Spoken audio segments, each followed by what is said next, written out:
অশুভ ধর্মের জয় কখনোই হয় না।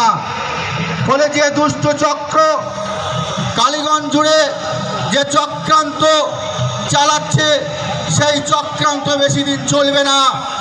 কালীগঞ্জের মানুষ এই চক্রান্ত রুখে দেবে এবং শুভ শক্তির জয় হবে, এটা আমি বিশ্বাস করি। যদি শুভ শক্তির জয় না হয় তাহলে ইতিহাস মিথ্যা হয়ে যাবে, আর ইতিহাস কখনো মিথ্যা হতে পারে না।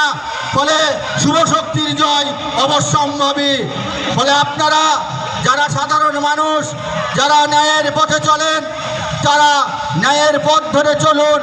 আগামী দিনে কালীগঞ্জের ন্যায় পথ দেখাবে এবং কালীগঞ্জের যে দুষ্ট চক্র তাকে প্রতিহত করবে এবং কালীগঞ্জের সর্বত্র ন্যায়ের পতাকা উঠবে। ফলে এই মেলায় আপনারা আনন্দ উপভোগ করুন, কিন্তু একটা বিষয় আপনারা